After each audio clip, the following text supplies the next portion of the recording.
Bueno, hola a todos. Mi nombre es María Camilo Yaván.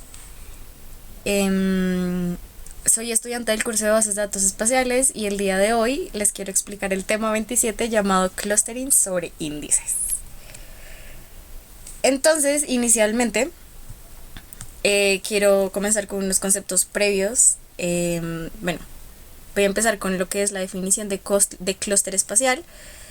Que es pues que en PostGIS se define un clúster como la operación de reordenar los datos de una tabla espacial para que coincidan con el orden físico de un índice espacial.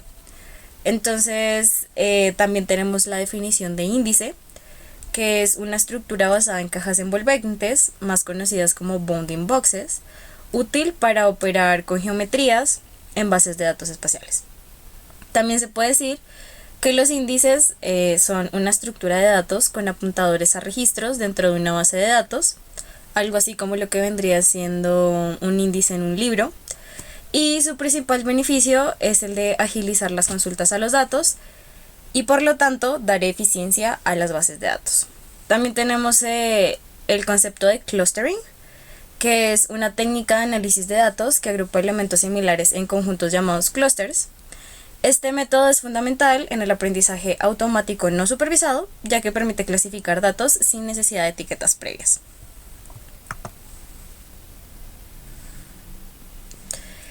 Siguiendo por esta línea, quiero entrar un poco en lo que sería un clustering on indices o un clustering sobre índices, que lo que básicamente establece es que para las bases de datos grandes, pues digamos que acceder a los datos es una limitación de velocidad. Una forma de acelerar el acceso a estos mismos es asegurarse de que los registros que probablemente se vayan a consultar se puedan recuperar junto en ubicaciones físicas similares en los platos del disco duro. Digamos que el clustering on indices tiene una regla general que básicamente lo que indica es que los índices definen un esquema de ordenación natural para los datos, lo que implica que pues este va a ser similar al patrón de acceso que se utilizará para recuperar los datos. ¿Qué implica esto? Que si los datos se recuperan y están físicamente cerca, las lecturas se van a volver más eficientes. Por ello, ordenar los datos en el disco en el mismo orden que el índice puede proporcionar una ventaja en la velocidad para algunos casos, más que todo para cuando se va a manejar muchísima información o información masiva, bueno, más bien datos de manera masiva. Un ejemplo aplicado a la realidad vendría siendo cuando se van a ordenar libros en una biblioteca siguiendo una regla en específico, por ejemplo, tamaño o temática o incluso color. Aquí se hace lo mismo, pero con una tabla espacial. Se ordena físicamente siguiendo su índice espacial. Entonces, ¿para qué se hace esto? Se hace para encontrar más rápido las geometrías que están cerca entre sí.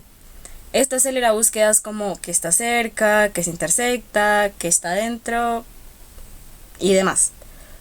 Después del clustering, los datos en la tabla se reescriben físicamente según el orden definido por el índice. Entonces, también tenemos otro tipo de clustering, que es el clustering on earth tree, que básicamente está basado en un índice espacial que tiene sentido para los datos espaciales a los que se va a acceder mediante consultas espaciales. Esto tiene que ver con básicamente tener cosas similares que tiendan a estar en localizaciones similares. Para ello realicé una consulta que, con la base de datos de la UPL de Usaquén, utilicé los datos de delitos y de la UPL. Entonces, pues en esta consulta, lo primero que hago es utilizar el índice espacial GIST, que implementa una estructura Earth Tree generalizada. Entonces, pues primero lo que hago es crear jerarquías espaciales, más llamados bounding boxes, mediante un árbol. y luego aplicar un clúster para reordenar físicamente la tabla según ese índice. Finalmente, al ejecutar la función de stwithin, lo que hago es que PostGIS tenga la posibilidad de recorrer el R-Tree para descargar bloques completos antes de revisar distancias exactas, lo que mejora el rendimiento en datasets grandes. Como este dataset es más bien pequeño, pues digamos que no hay una diferencia muy significativa a la hora de correr el código, a la hora pues, de crear el índice y hacer el clúster, porque pues digamos que este concepto se utiliza más para datos de mayor volumen.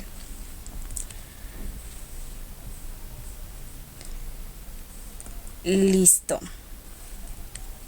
Entonces, ahora seguimos con el disco versus la memoria SSD, que pues es como un dilema. Digamos que aunque los discos SSD tienen un acceso aleatorio muy rápido, lo que disminuye la penalidad pues en la lectura aleatoria, el clustering de alguna manera sigue siendo muy útil porque mejora la localidad de referencia en memoria. Digamos que los datos relacionados espacialmente tienden a entrar juntos en caché y en páginas de memoria. Esta organización espacial física puede significar que los bloques de datos que se requieren juntos se carguen juntos, reduciendo números de acceso y mejorando el rendimiento. Bueno, ahora seguiremos con algunas consultas para la base de datos de la UPL Usaquén. Entonces entraré a mi pgadmin. Listo. Yo aquí preparé algunas consultas con la base de datos que conté anteriormente, la de la UPL de Usaquén. Entonces aquí están las consultas con clusters en los índices. Inicialmente voy a hacer un conteo del total de delitos en Usaquén.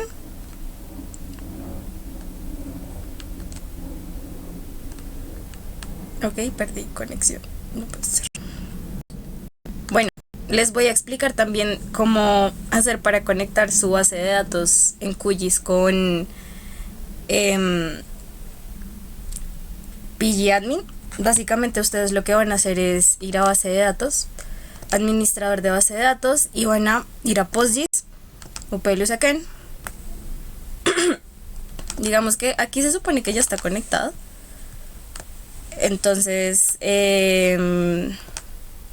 ahí tendrían que ingresar la clave y contraseña para su localhost. Listo, ya, perfecto, para su localhost. Y lo que haría esto sería crear una sincronización entre la base de datos que ustedes tienen en QGIS con pgadmin, lo cual es muy bueno para el manejo de bases de datos espaciales. Entonces, inicialmente, bueno, conteo por delitos. Estamos haciendo la cuenta de delitos para Usaquén con un join y un intersect. Entonces básicamente lo que hace la función intersect es que si las geometrías se intersectan espacialmente o comparten alguna porción en el espacio, lance un booleano, o sea un true. En este caso, pues como si comparten un espacio en pues las geometrías, digamos que lanzaría un true, y en este caso sería 4. Esa es la cantidad de delitos que hay en Usaquén registrados. Ahora sí, pues ya vamos a crear el índice espacial con GIST sobre la geometría de delitos. Entonces primero pues creamos el índice. Yo lo que quiero hacer primero es que ustedes vean cómo es el rendimiento antes de crear el índice y cómo es después de crearlo. Digamos que acá ya está pues ya está el índice. Ya lo había creado porque ya había corrido el código. Pero pues seguiremos para la última consulta espacial que aprovecha el índice del clustering. Eso es antes, bueno, yo quiero primero hacerlo antes del clustering. Listo, entonces acá tenemos el tiempo de ejecución, que son 3,3 milisegundos. Digamos que pues es muy rápido porque son muy poquitos datos, son solamente 4 datos. Entonces digamos que no habría un una diferencia tan significativa si se hace solamente una lectura rápida de los datos, así se hace con un clúster. Digamos que para este caso, lo que hace este plan de ejecución, que es este query plan, es básicamente mostrar que resolvió una consulta utilizando dos sequential scans, tanto en la tabla OSAKEN como en la tabla de delitos. Esto significa que leyó todas las filas sin apoyarse del índice espacial GIST. O sea, en este momento no se está utilizando el índice espacial. Esto ocurre porque, digamos que, como lo que decía anteriormente, mis tablas son muy pequeñas y el optimizador considera que un escaneo secuencial es más eficiente que utilizar un índice. Si la tabla delitos tuviera cientos de miles de millones de puntos, el índice espacial y el clustering tendrían un impacto muchísimo mayor y veríamos un Bmap Index Scan Using Delitos Geom GIST. No obstante, pues se puede decir que el proceso de crear el índice y aplicar el clúster es fundamental en bases de datos espaciales grandes porque ordena físicamente la tabla mejorando la localidad espacial y reduciendo el tiempo pues de lectura. Vamos a ver si cambia en algo el tiempo de ejecución. La verdad lo estoy probando aquí con ustedes. Ya el índice está hecho. Ahora vamos a reordenar físicamente la tabla de delitos según el índice espacial. Listo, ya se creó el clúster.